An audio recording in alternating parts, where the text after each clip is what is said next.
أعوذ بالله من الشيطان الرجيم. بسم الله الرحمن الرحيم. ولقد يسرنا القرآن للذكر فهل من مدكر.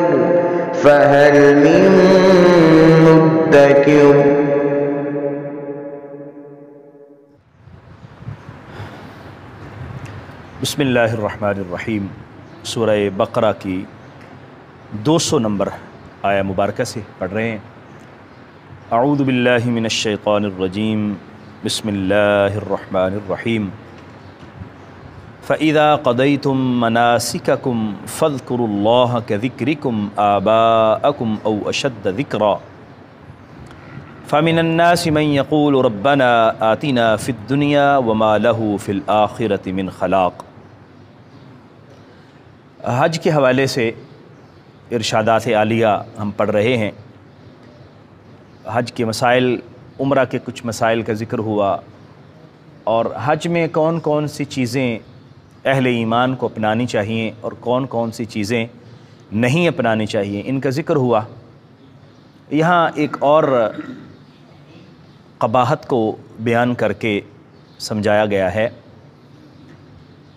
لوگ اس طرح کرتے تھے کہ حج کے لیے آتے اور مناسک حج ادا کرنے کے بعد اپنے آباء و اجداد کی تعریفیں اور ان کی بڑائیاں بیان کرنا شروع کر دیتے. ایک کہتا کہ میرا والد ایسے تھا، میرا دادا ایسے تھا، بڑا سپہ سالار تھا، بڑا بہادر تھا. دوسرا کہتا وہ بڑا سخی تھا. تیسرا کہتا وہ بڑا علم والا تھا، وغیرہ وغیرہ. اس طرح اپنے آباء و اجداد کی تعریفیں شروع کرتے.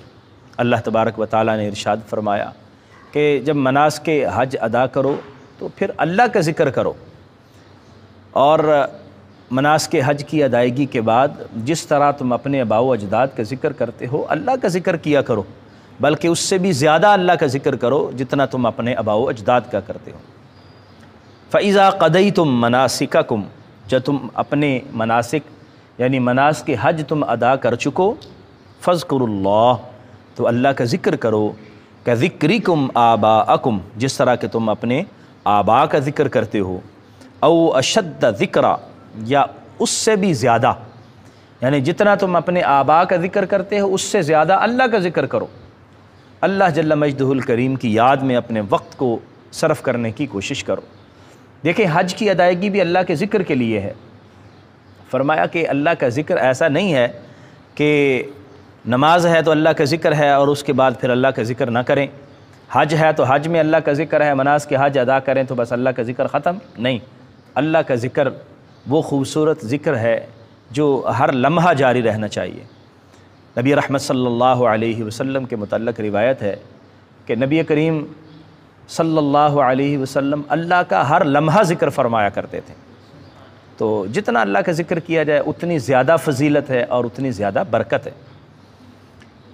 فَمِنَ النَّاسِ مَن يَقُولُ رَبَّنَا آتِنَا فِي الدُّنْيَا، اور بعض لوگ ایسے ہیں جو کہتے ہیں اے ہمارے رب ہمیں دنیا میں عطا فرما دے، ہمیں دنیا میں دے دے. وَمَا لَهُ فِي الْآخِرَةِ مِنْ خَلَاقٍ، اور آخرت میں ان کا کوئی حصہ نہیں ہے. دنیا میں وہ جو کچھ ان کو چاہیے ہوتا ہے اللہ سے مانگتے ہیں، دنیا کا سوال کرتے ہیں، آخرت کی ان کو کوئی فکر نہیں ہے. یہ ان لوگوں کا بھی ذکر ہے جو مناسک حج ادا کرنے کے بعد اس طرح کیا کرتے تھے. یعنی اس وقت اللہ کی بارگاہ میں کہتے کہ یا اللہ ہمیں دنیا میں یہ چیز عطا فرما، رزق عطا فرما، عزت عطا فرما، دولت عطا فرما، وغیرہ وغیرہ. آخرت کا کوئی فکر نہیں ہے ان کو، آخرت کی کوئی طلب نہیں ہے کہ یا اللہ ہمارے گناہوں کو معاف کر دے، ہماری آخرت میں بخشش فرما دینا، ہمیں جہنم سے بچا لینا. اس چیز کی ان کو کوئی فکر نہیں. تو اللہ تبارک و تعالی نے یہاں ان کی مذمت بیان کی ہے کہ جو صرف دنیا کا تقاضا کرتے ہیں، دنیا مانگتے ہیں. اس کا مطلب یہ ہے کہ ہمیں دنیا کا بھی اللہ سے سوال کرنا چاہیے کہ اللہ ہمیں دنیا کے اندر ہمارے جو معاملات ہیں اس میں بہتری فرما دے، لیکن ہمیں آخرت کا بھی اللہ کی بارگاہ میں سوال کرنا چاہیے. صورتحال ایسی ہے کہ آج کل ہمارا مطمع نظر موسٹلی لوگوں کو اس طرح ہے کہ دنیا ہے، یہاں تک کہ ہمارا اگر کسی بزرگ سے تعلق ہے نا، کسی اللہ کے ولی سے تعلق ہے، تو ہم اس کے پاس اس لیے صرف جاتے ہیں کہ وہ ہماری دنیا کے حوالے سے ہماری مدد کر دیں۔ قرضہ ہے تو بزرگ کے پاس گئے، جی قرضے کی ادائیگی کے لیے دعا کر دیں۔ اگر کوئی دنیا کی مشکل پیش آ گئی، آدمی کسی جگہ پھنس گیا تو دعا کے لیے۔ ایک بزرگ فرماتے ہیں کہ مجھے اتنا عرصہ ہو گیا کہ میں اس مسند پر بیٹھا ہوں اور میرے پاس گنتی کے چند لوگ ہیں جو حقیقتاً آئے ہیں اور انہوں نے مجھ سے آ کے یہ کہا کہ ہمیں اللہ کی طرف جانے والا رستہ بتا دیں، وگرنہ دنیا کے اپنے کاروبار کے لیے، اپنے معاملات کے لیے، اپنی مشکلات کے لیے صرف اللہ کے ولیوں سے اس لیے رابطہ رکھا جاتا ہے۔ تو فرمایا اللہ کی بارگاہ میں دعا کرو تو کیا دعا کرو؟ فَمِنْهُمْ مَنْ يَقُولُ، اور بعض لوگ یعنی جو اللہ کے پسندیدہ لوگ ہیں وہ کیا ہیں؟ یقول، وہ کہتے ہیں ربنا آتنا فی الدنیا حسنہ، اے اللہ ہمیں دنیا میں بھی اچھائی عطا فرما، بہتری عطا فرما، وفی الآخرۃ حسنہ، اور آخرت میں بھی بہتری عطا فرما۔ یعنی جب وہ اللہ کی بارگاہ میں سوال کرتے ہیں دنیا کی بہتری کی بھی اور آخرت کی بہتری کی بھی، اور اللہ کی بارگاہ میں دونوں چیزیں مانگنی چاہیے۔ اللہ اس دنیا کی مشکلات سے بھی بندے کو نجات عطا فرمائے، اور قیامت کے دن جب مشکل مرحلہ ہوگا اللہ کی بارگاہ میں ہمیں اپنے اعمال کا حساب و کتاب دینا ہوگا، وہ بڑا مشکل مرحلہ ہوگا، تو انسان اللہ کی بارگاہ میں دونوں جگہ کی کامیابی اور دونوں جگہ کی بہتری کی دعا کرے۔ وقنا عذاب النار، اور وہ دعا مانگتے ہیں اللہ ہمیں قیامت کے دن جہنم کے عذاب سے بھی بچانا، وقنا، اور ہمیں محفوظ کرنا عذاب النار، جہنم کے عذاب سے۔ اولئک لہم نصیب مما کسبوا، فرمایا یہی وہ لوگ ہیں جن کو حصہ ملے گا جو انہوں نے کمایا۔ یعنی اگر لوگ دنیا کا تقاضا کرتے ہیں تو پھر اللہ ان کو دنیا دے دے گا، آخرت میں پھر ان کا کوئی حصہ نہیں ہوگا، اور جو اللہ سے دونوں جگہ مانگے گا، آخرت بھی دنیا بھی، اللہ تبارک و تعالیٰ اسے دنیا بھی عطا فرمائے گا اور اللہ تعالیٰ اس کو آخرت میں بھی حصہ عطا فرمائے گا۔ وَاذْكُرُوا اللَّهَ فِي أَيَّامٍ مَّعْدُودَاتٍ، اور تم اللہ کا ذکر کرو گنتی کے جو ایام ہیں ان میں۔ ایک تو یہ حج کے ایام ہو گئے، دوسرا اس سے مراد ایام تشریق ہیں، یعنی جب 10 ذو الحج کو اللہ تعالیٰ کی بارگاہ میں تکبیر پڑھی جاتی، بلکہ یوم عرفہ کو تکبیر شروع ہو جاتی ہے، ٹھیک ہے؟ تو یہاں بتایا گیا ہے کہ یوم عرفہ 9 ذو الحج کو ہم تکبیر شروع کرتے ہیں فجر سے، اللہ اکبر لا الہ الا اللہ واللہ اکبر وللہ الحمد، اور یہ تکبیر جو ہے وہ 12ویں کی عصر کی نماز تک چلتی ہے۔ بھائی یہ گنتی کے دن ہے، اس میں اللہ کی کبریائی بیان کرو، اللہ کی تکبیر بیان کرو۔ فمن تعجل فی یومین، اور جس نے 2 دنوں میں جلدی کی فلا اسم علیہ، اس پر کوئی گناہ نہیں۔ ومن تأخر فلا اسم علیہ، اور جس نے 2 دن تاخیر کر لی اس پر بھی کوئی مسئلہ نہیں، کوئی حرج نہیں، کوئی گناہ نہیں ہے۔ لمن اتقا، اس شخص کے لیے جو تقوی اختیار کرے۔ یہاں جو ہے وہ اشارہ ہے رمی جمار کی طرف۔ جب ہم فارغ ہوتے ہیں میدان عرفات سے 9 ذو الحج کو، تو مغرب کے وقت ہم وہاں سے چل کے مزدلفہ پہنچتے ہیں، تو مزدلفہ میں رات گزار کے صبح جب ہوتی ہے تو مزدلفہ سے منا جا کے ہم نے کنکریاں مارنی ہوتی ہیں جمرہ عقبہ کو۔ تو فرمایا کہ وہ پھر اس سے اگلے دن 3 جمرات کو کنکریاں مارنی ہیں۔